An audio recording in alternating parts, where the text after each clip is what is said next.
Hello everyone, this is Mr. Appel, and today we're going to learn a little something about angles and some different types of angles and even some word problems with angles.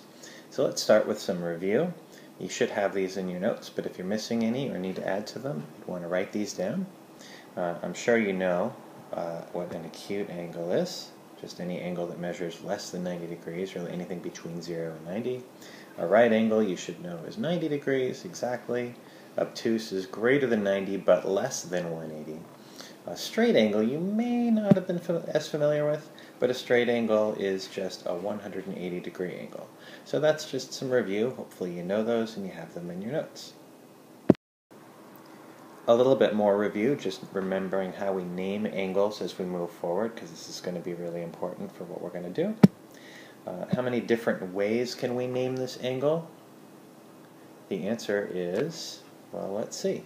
We can call it angle 1.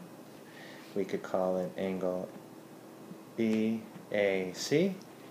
We can call it angle CAB. And we could call it angle A. So if you answered 4, you got it. Now we're going to talk about some special types of angles, special pairs of angles. Some of these we've already talked about. The first one, supplementary angles. You remember supplementary angles are a pair. Remember, these are all pairs of angles whose add to 180 degrees. Complementary angles is a pair of angles that add to 90 degrees. Remember, those angles don't have to be adjacent to each other. So for example, we have angle FOB in the figure that's 50 degrees.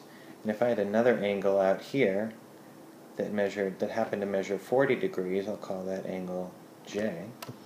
I could say that angle FOB and angle J are complementary, even though they're not next to each other, because if you put them together, you get 90 degrees. Vertical angles we're actually going to hold off on. I'm going to come back to that in a couple of minutes.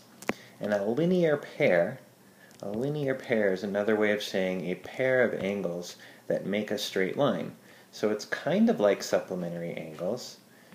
It's a pair that form a straight line. But in this case, they have to be adjacent to each other. So a pair of angles that form a straight line. So for example, looking in that figure, if I wanted to name a linear pair, I could say angle, there are lots of them, but I could say, for example, angle AOF and angle FOB would be an example of a linear pair. And of course there's lots of others. COF and FOD would be a linear pair because they form that 180 degree angle right there, that straight angle. Next up, I want to show you a problem. We've seen problems kind of like this involving segments. Now we're going to do one involving angles. So we're given that the measure of angle BAC is 80 degrees. So that's this whole angle here. The big angle is 80 degrees. And then we're given that angle BAD is 2x plus 10 and DAC is 4x minus 30. Now, I think you'd agree that if you add those two angles up, if you put angle BAD, this one, and angle DAC, this one, together, that they would form the big angle BAC. And that, of course, is true. Now, in segments, when we had that idea, it was the segment addition postulate. So what do you think this is called? Of course it is. It's the angle addition postulate, because we're adding two smaller angles together that are adjacent to make the big one. Okay, well what that means is we can say that the measure of angle BAD plus the measure of angle DAC must be equal to the measure of angle BAC.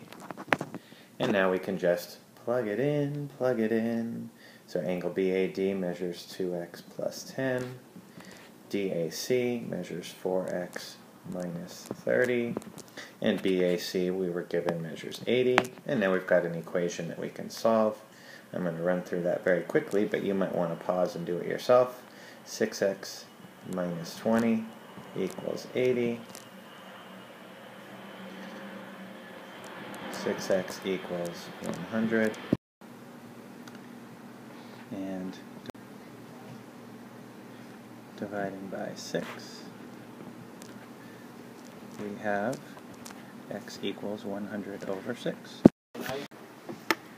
which is 16 2/3. Now, to answer the question, is it an angle bisector? We just plug it in. So let's plug it in to the original angles. So BAD, if x is 16 2/3, would be 33 1/3 plus 10, which would be 43 1/3. So angle BAC would be, plugging 16 2/3 into, for x, would be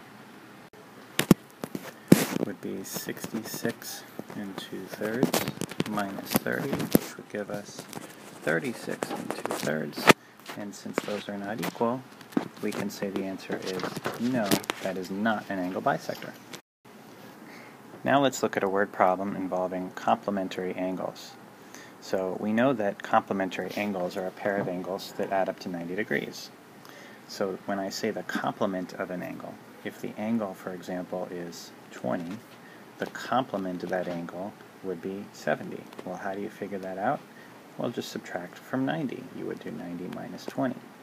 So, in a word problem, if we say that x represents our angle, we can simply say that the complement can be represented by 90 minus x. And we're going to do the same thing in problems involving supplementary angles. If we have supplementary angles, x could represent the angle, and we could simply subtract from 180. So 180 minus x would represent the supplement.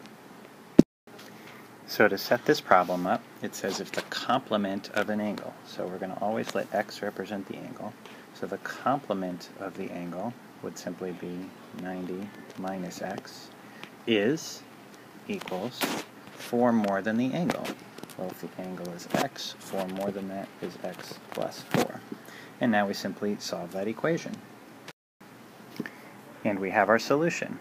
X is 43, so we say the angle is 43 degrees. Now we're going to talk about vertical angles.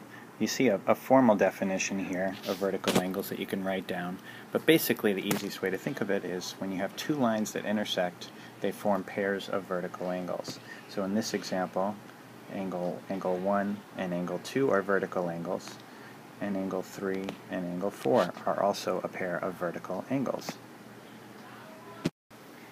What's really interesting and important about vertical angles is that they are always congruent.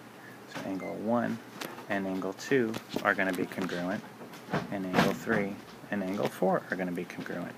This is actually really easy to show. You can tell in the figure that angle 1 and 3 are a linear pair, so angle 1 plus angle 3 has to equal 180. But we can also see that angle 2 and 3 are a linear pair.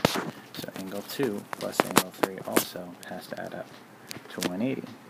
So doing a little substitution, since they both equal 180, we can say that angle 1 plus angle 3 must be the same as angle 2 plus angle 3. And if we just subtract angle 3 from both sides, we see that angle 1 has to equal angle 2. Now let's look at how we can use this new information about vertical angles. You see in this figure that the two angles shown, this 70-degree angle and this 3x minus 5 angle, are in fact a pair of vertical angles. We now know that vertical angles are congruent, that they must always be equal. So we can simply write the equation where we set those two angles equal to each other, and now we have an equation we know how to solve. So x is 25 in this problem, and we're all done.